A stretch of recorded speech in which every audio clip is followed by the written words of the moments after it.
mbokk yi ñu ngi leen di ziar bu baax a baax di nuyu ñi nga xam ni ñoo ñuy bàyyi xel ci sunu vision di leen jaajëfal di jaajëfal tous les abonnés sans exception Jolof ak li ko war Sénégal ñu ngi leen di nuyu tey ñu am mbégte dellu si ci wàllu sport ñu war a waxtaanee fitness ci sunu vision l'œil du Jolof am mbégte tey vraiment ànd ak koo xam ni kenn dootu ko présenté ci wàllu fitness un expert en la matière koo xam ni ku ko maîtriser koo xam ni macha allah miin nañ ko lool ci wàllu fitness muy coach Jules xam naa duñ def lu dul bàyyi ko mu nuyoo ak askan bi après ñu dugg ci solos waxtaan bi batel émission bi saa su ne incha allah dañ koy amal sunu vision ak Seyfa fitness.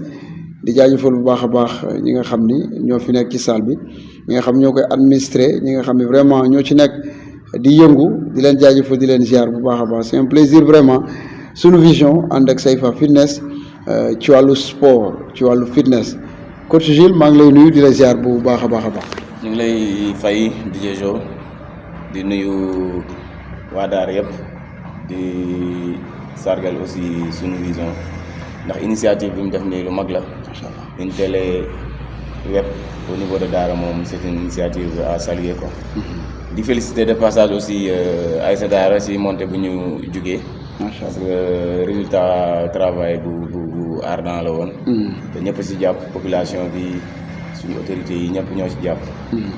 waaw am mbégte tamit di la dalal fii ci Seyfa fitness muy bërëb bi nga xam ne fii la ñuy tàggatee yaram fii la ñuy dindee yenn coono yi nekk ci nit ñi yenn feebar yi. ok di ko présenter aussi waa Daara ñu gën ko xam nga may ñu tamit opportunité. ñu mën a ñëw wane liggéey bi wane tamit milieu bi. ñu leen sargal di tey su fekkee ñu bëgg wax kan mooy coach Jules l'expert en fitness. waaw coach Jules Daara la dëkk nekk un jeune de Daara qui a eu à faire des études à l'UCAD. J'ai été dans le département d'histoire. Après ma jógee fa j'ai fait une formation en gestion des ressources humaines. J'ai une licence en gestion des ressources humaines. Mais parallèlement dama doon def ce qu'on appelle la formation en monitoring. J'ai suivi des formations en monitoring après ci laa def benn formation boo xam ne c'est un Belge qui moo ko doon def ñu soufflé ma ko mu inscrire ci mooy DNA Academy. ba ma ko defee je l'ai fait pendant 1 an. dañuy def des cours en ligne après ñuy def tamit des cours présentiels au niveau de amitié. chaque week-end lañ ko daan def. il y avait un berger du nom de Meydi qui nous formait ñu doon def personnel training doon def réathlétisation parce que des fois gars yi dañuy jaawale rééducation ak réathlétisation. Rééducation c'est du propre du kiné bi moo koy def le médecin. Mais une fois kiné bi pare c'est au coach de faire la réathlétisation. ci domaine boobu tamit on nous a formé là-dessus on nous a formé en musculation. J'ai fait aussi une formation en boxe sparring damay def boxe sparring. J'ai fait du fitness yooyu domaine yooyu yëpp daal dama ci yëngu ak préparation physique. Incha allah c'est important est-ce que tey mën nañ dellu si ci l'importance du fitness et son bien-être comme ni ñu koy waxee. waaw comme rek le nom l'indique le fitness peut se définir comme étant le bien-être. Bien-être, oui. Mais si bien-être ci ñaari aspect lay nekk le bien-être physique et le bien-être mental. ok parce que boo xoolee nit ki. mën na ñëw. physiquement il n'est pas bien.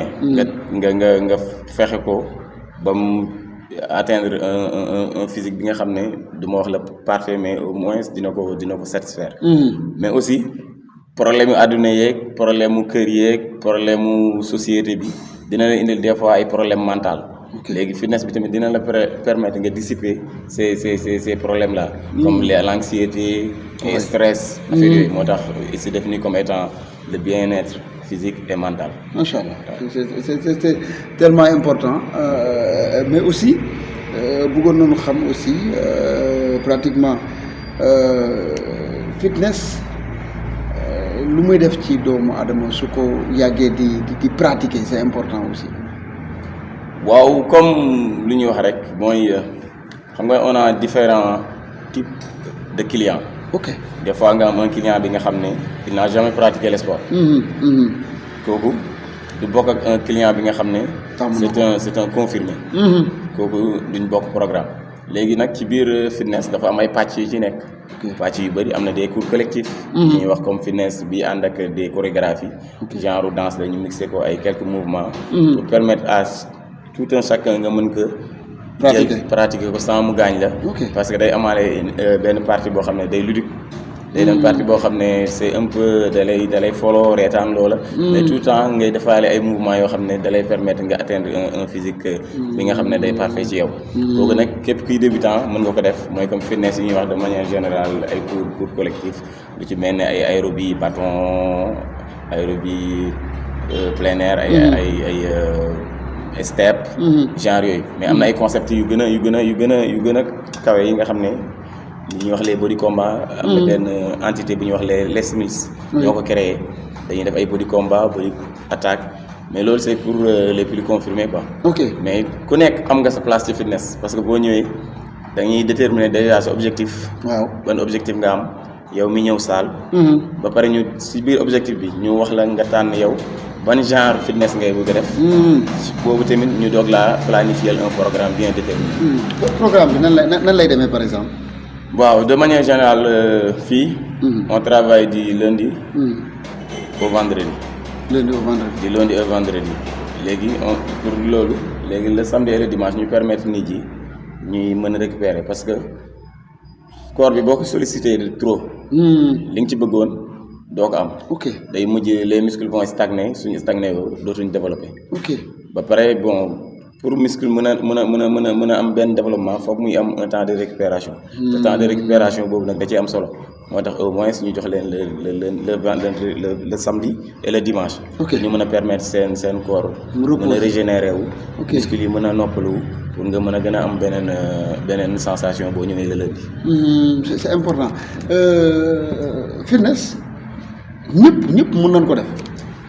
waaw ñëpp mën nañ ko def.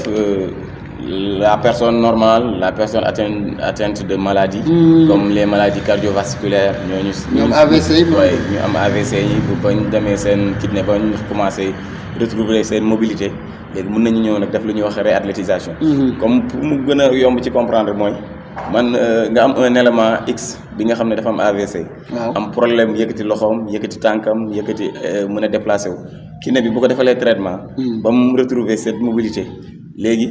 Le coach le moniteur le préparateur en physique da koy jàngal moom comment bouger comment courir loolu la ñuy wax réathlétisation da nga koy jëlee ci phase A yóbbu ko ci phase B mu retrouver sa totale